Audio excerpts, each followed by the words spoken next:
और सीरिया को लेकर अमेरिकी खुफिया एजेंसियों ने जो रिपोर्ट जारी की है उसने एक साथ कई देशों की चिंता बढ़ा दी है।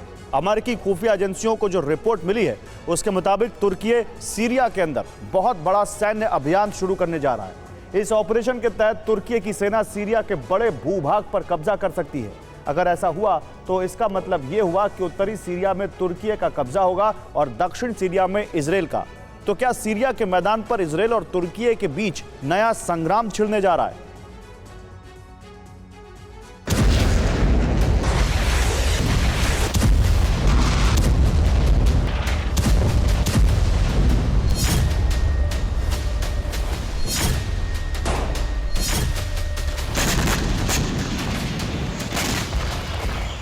सीरिया, तुर्की और इजराइल में जंग का मैदान बनने जा रहा है।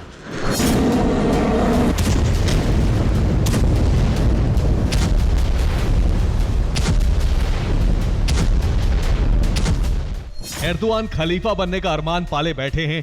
इसी अरमान को पूरा करने के लिए उन्होंने अपनी सेना को सीरिया में जबरदस्त हमले करने का आदेश दे दिया है।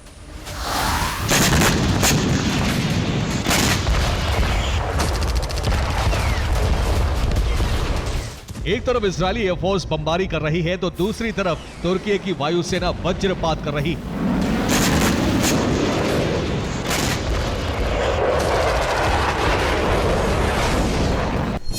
एर्दोआन ने कहा है कि तुर्की सीरिया में सभी आतंकी संगठनों को खत्म करके ही मानेगा।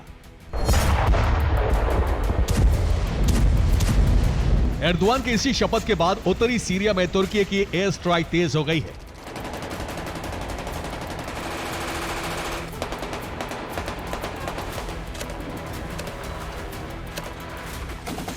उत्तरी सीरिया अमेरिका समर्थित संगठन सीरियन डेमोक्रेटिक फोर्स का गढ़ है। तुर्की अब इसी उत्तरी सीरिया में जबरदस्त बारूदी वर्षा कर रहा है।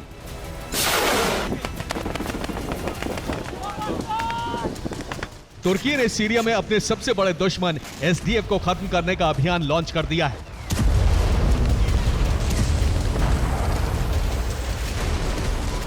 उत्तर में तुर्की तबाही मचा रहा है तो दक्षिण सीरिया में इजराइल जबरदस्त हमले कर रहा है।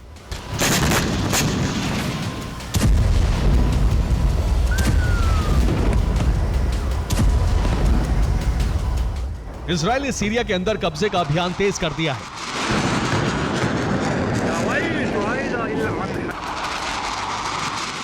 जिस वक्त इजरायली एयरफोर्स सीरिया में बमबारी कर रही थी उसी वक्त इजराइल के प्रधानमंत्री बेंजामिन नेतन्याहू दमिश्क के पास मौजूद माउंट हर्मन पहाड़ी पर पहुंचे।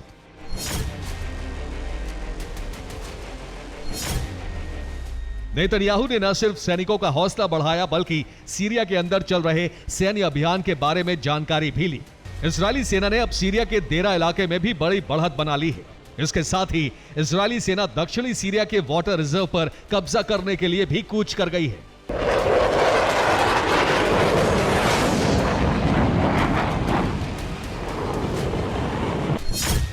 उधर बाइडेन प्रशासन को डर है कि तुर्की सीरिया पर कब्जा करने की तैयारी में है।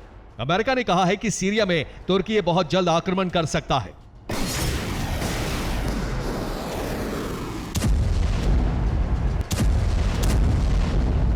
तो सवाल यही है कि अगर तुर्की ने सीरिया पर कब्जा किया तो क्या होगा?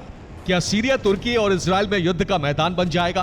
क्या अपने मित्र एर्दोआन को बचाने के लिए पुतिन सीरिया में मौजूद अपने सैन्य बेस को फिर से एक्टिव करेंगे? क्या रूस तुर्की का साथ देगा? सवाल यह भी है कि क्या इजराइल को अमेरिका का साथ मिलेगा? ये वो सवाल हैं जिनके जवाब हमें आने वाले वक्त में मिलेंगे।